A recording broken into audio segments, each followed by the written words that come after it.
আসসালামু আলাইকুম ওয়া রাহমাতুল্লাহি ওয়া বারাকাতুহু। আপনারা দেখছেন ইসলামিক ইউটিউব চ্যানেল কুরআনী রুকিয়া। আমি সঙ্গে আছি হাকিম কাজী মিসবাহুল হক। আজ যে প্রসঙ্গে কথা বলবো, আপনাদের কিসের সমস্যা? জিন জাদুর সমস্যা, মানুষের ক্ষতির সমস্যা, কেউ আপনাকে নষ্ট করেছে, অথবা ডাক্তারি সমস্যা? আমার কি সমস্যা এটা জানতে চান? নিজের সমস্যা নিজেই খুঁজে বের করুন এবং নিজেই চেক করুন আপনার কি সমস্যা, আপনি নিজেই বুঝতে পারবেন।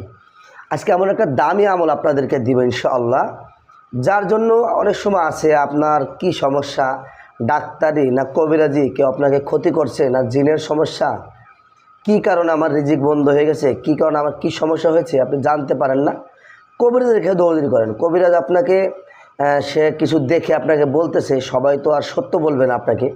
কোরআনের চিকিৎসা বর্তমান পাওয়া খুবই টাফ ব্যাপার। আপনি এমন কারোর কাছে গেছেন, তার রোগীর প্রয়োজন, সে আপনাকে মিথ্যা একটু বানিয়ে বলে দিয়েছে, আপনি ভয়ে আতঙ্কিত হয়ে চিকিৎসা নিতেই হবে। তা সেক্ষেত্রে আপনি যদি নিজেরটা নিজে পরীক্ষা করতে পারেন, 100% নিজে ফল পাবেন এবং ভালো হবে, আপনি শিওর হতে পারবেন যে আপনার কি সমস্যা। সেজন্য নিজের সমস্যা কিভাবে বের করবেন, সেজন্য আপনাদের কাছে আমি কার্যকরী 100% পরীক্ষিত, যেভাবে আমি পরীক্ষা করি, আমার উস্তাদরা পরীক্ষা করেন, সেভাবে আপনাদেরকে একটা শিখিয়ে দিব, সহজ। নিজেরটা নিজেই করতে পারবেন ইনশাআল্লাহ। যার যেমন বিশ্বাস সে সেভাবে করতে পারবেন। সর্বপ্রথম যেটা করবেন, 1 গ্লাস পানি নেবেন, 2 গ্লাস পানি নেবেন। আপনি এরকম কাঁচের গ্লাসে 2 গ্লাস পানি নেবেন। নেওয়ার পরে একটা গ্লাস দূরে রেখে দিবেন, একটা গ্লাস আপনার সামনে রেখে দিবেন।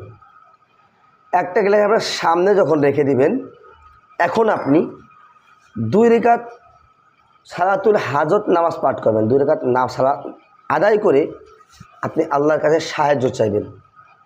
পানি গ্লাস সামনে নেবেন, নেওয়ার পরে সাহায্য চাইবেন, আল্লাহ, আমার যদি জিন জাদু সমস্যা থেকে থাকে, সর্বপ্রথম জিজ্ঞেস করবেন আল্লাহর কাছে, সুবহানাহু ওয়া তাআলা নিয়ত করবেন যে আল্লাহ, আমার যদি জিনের সমস্যা থেকে থাকে, আমি যে আপনাদেরকে যেগুলো শিখিয়ে দিব, এই আমলগুলো করার আগে নিয়তটা করে নেবেন যে আল্লাহ, আমি এই পানির মাধ্যমে আমার সমস্ত রোগ নির্ণয় করতে চাই। আমার জিনের সমস্যা না জাদুর সমস্যা সেটা বোঝার জন্য, আমার যদি জিনের সমস্যা হয়ে থাকে, আমার এই পানিটাকে তিক্ত করে দেন, তিতা তিতা, হালকা তিতা লাগবে অথবা ভারী ভারী হয়ে যাবে। এভাবে একটা নিয়ত করবেন, যে নিয়ত করবেন সেইভাবে কাজ হবে ইনশাল্লাহ। এবং যদি আমার কোনো মানুষের ক্ষতি এবং জাদুর সমস্যা হয়ে থাকে, এই পানিটাকে আপনি লবণাক্ত নোনতা করে দেন, লবণ হয়ে যাবে। এভাবে নিয়ত করবেন। আর আল্লাহ, যদি আমার ডাক্তারি সমস্যা হয়ে থাকে, এই পানিটা স্বাভাবিক হয়ে থাকবে, স্বাভাবিকই থাকবে, যেমন পানি তেমন।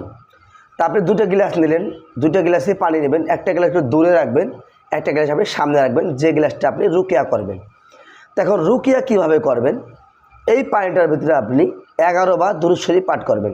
দুরূদ শরীফ যতবার পাঠ করবেন, যত একিনের সাথে যত সুন্দর করে পাঠ করতে পারবেন, আপনার রেজাল্ট তত ভালো সেইভাবেই হবে ইনশাআল্লাহ।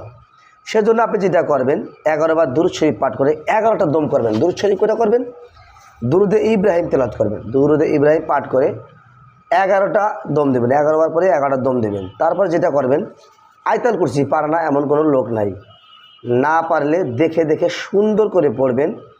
আয়াতুল কুরসি 3 বার পাঠ করে 3টা দম করবেন এই পানির ভিতরে। তারপরে দোয়া, লা ইলাহা ইল্লা আনতা সুবহানাকা ইন্নী কুনতু মিনাজ জালিমিন, একদমে 7 বার পাঠ করবেন। যদি 7 বার না পারেন 3 বার, একদমে 3 বার পাঠ করে একটাই ফু দিবেন। যদি একদমে 7 বার পারেন 7 বার পাঠ করবেন, একটা ফু দিবেন। দেওয়ার পরে আবার দুরূদ ইব্রাহিম 11 বার পাঠ করবেন। পাঠ করার পর এই পানিতে 11টা দম দেবেন।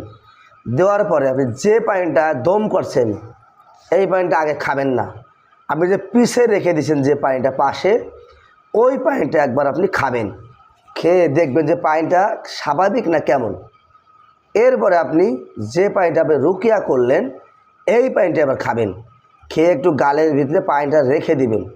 যেভাবে আপনি করবেন আমি দেখাচ্ছি, এইভাবে বিসমিল্লাহির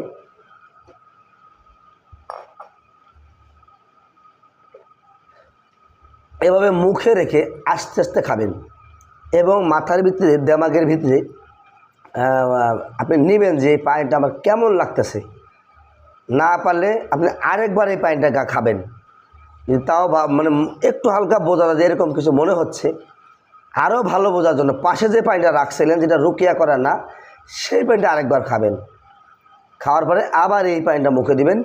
ইনশাল্লাহ আপনি 100% বুঝতে পারবেন, যেভাবে নিয়ত করেছিলেন আপনি, যে জিনের সমস্যা থাকলে পানিটা ভারী ভারী এবং তিতা তিতা হয়ে যাবে, যদি জাদু মানুষের করা ক্ষতি থেকে থাকে তাহলে আমার এই পানিটা লবণাক্ত নুনতা নুনতা হয়ে যাবে। আর যদি আমার মানুষের ক্ষতি না হয়ে থাকে, এটা জিনের সমস্যা না থাকে, ডাক্তারের সমস্যা হয়ে থাকে, পানিটা স্বাভাবিক হয়ে থাকে। এইভাবে নিয়তে যেভাবে নিয়ত করে সেইভাবে হবে, 100% হবে। যদি আপনার বিশ্বাস একিন কোরআনের প্রতি থেকে থাকে, আপনি সেভাবেই ফল পাবেন ইনশাল্লাহ। যদি ভিডিওটি ভালো লেগে থাকে অবশ্যই শেয়ার করে দিবেন। অন্য কোনো ভিডিও চান কমেন্টে জানাবেন। আসসালামু আলাইকুম ওয়া রাহমাতুল্লাহ।